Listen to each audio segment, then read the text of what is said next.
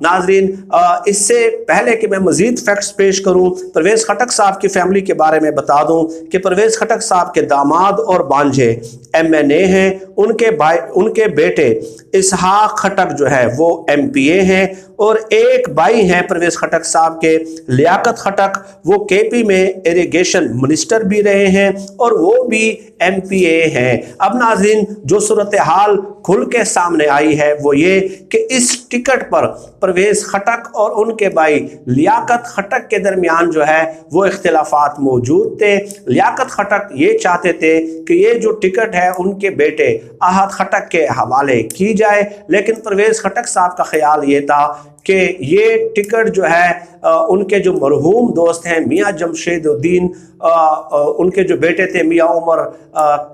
عمر کاکا خیل، وہ زیادہ اس کے مستحق ہیں، اور جیسے کہ میں نے گزارش کر دی کہ پرویز خٹک کا دست شفقت بھی ان کے سر پہ موجود تھا۔ تو جب پرویز خٹک صاحب نے اپنے بھائی کے بیٹے کے حوالے یہ ٹکٹ نہیں کیا تو اس کے بعد لیاقت خٹک، احد خٹک اور اس کے علاوہ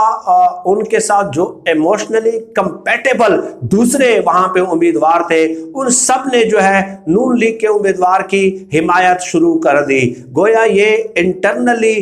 رفٹ اور تقسیم پارٹی کے اندر جو ہے نا وہ ایک دم سے وجود میں آ گئی، جس کا فائدہ اختیار ولی کو جو کہ نون لیگ کے امیدوار ہیں ان کو حاصل ہوا۔ اس کے علاوہ ناظرین جو تجزیہ کار ہیں اور جو وہاں پہ رپورٹرز ہیں ان سے بھی میں نے رابطہ کیا، ان کا یہ کہنا تھا کہ پرویز خٹک صاحب نے گزشتہ دنوں ایک بیان دیا تھا کہ اگر میں چاہوں تو عمران خان صاحب کی حکومت ایک دن بھی نہیں چل سکتی، یعنی اگر میں نہ چاہوں تو عمران خان صاحب کی حکومت ایک دن بھی نہیں چل سکتی۔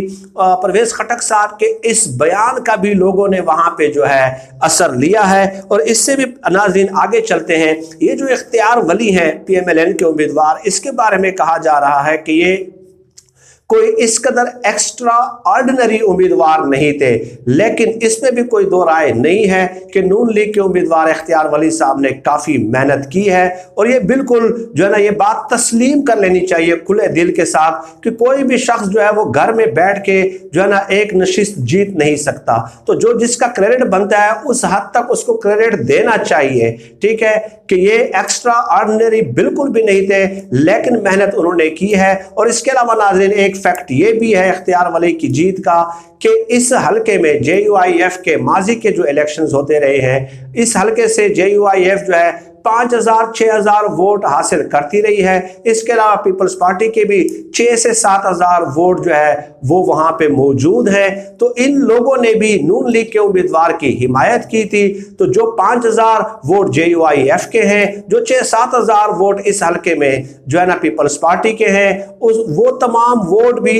نون لیگ کے امیدوار کو جو ہے وہ حاصل ہوئے ہیں۔ اور اس کے علاوہ ناظرین بعض تجزیہ کاروں کے مطابق کہ مہنگائی اور مریم نواز صاحبہ نے جو نوشہرہ کا دورہ کیا تھا، ان چیزوں نے بھی جو ہے نا انتخابات پہ جو ہے پولنگ ڈے پہ جو ہے نا وہ ایک امپیکٹ فیکٹر کریٹ کیا ہے، اور ان چیزوں نے بھی ایز اے کیٹلائزنگ ایجنٹ جو ہے کام کیا ہے۔ تو ناظرین یہ پوری صورتحال تھی کہ پارٹی کے اندر انٹرنلی رفٹ موجود تھی، اور آج عمران خان صاحب وہاں پشاور تشریف بھی لے جا رہے ہیں۔ اس کے علاوہ جو PDM کی دیگر جماعتیں تھی انہوں نے بھی نون لیگ کے امیدوار کی حمایت کی تھی، تو ان کا جو ووٹ ہے وہ تقسیم نہیں ہوا اور پورے کا پورا جو ہے وہ شفٹ ہو گیا نون لیگ کی طرف۔ تو کئی فیکٹرز تھے جس کی وجہ سے جو ہے یہ نوشہرہ کی نشست جیتنے میں کامیاب ہوئے ہیں، اور یقیناً یہ بہت بڑا اپسٹ ہے۔ پاکستان کی 70 سالہ سیاسی تاریخ میں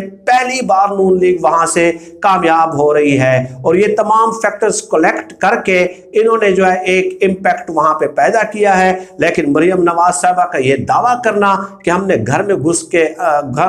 کے اندر گھس کے مار دیا ہے، میرے خیال میں یہ حقیقت کے قریب تر نہیں ہے۔ ناظرین آج کی اس ویڈیو میں اتنا ہی، آپ سب لوگ اپنا بہت بہت خیال رکھیے گا۔ پاکستان زندہ باد، اللہ حافظ۔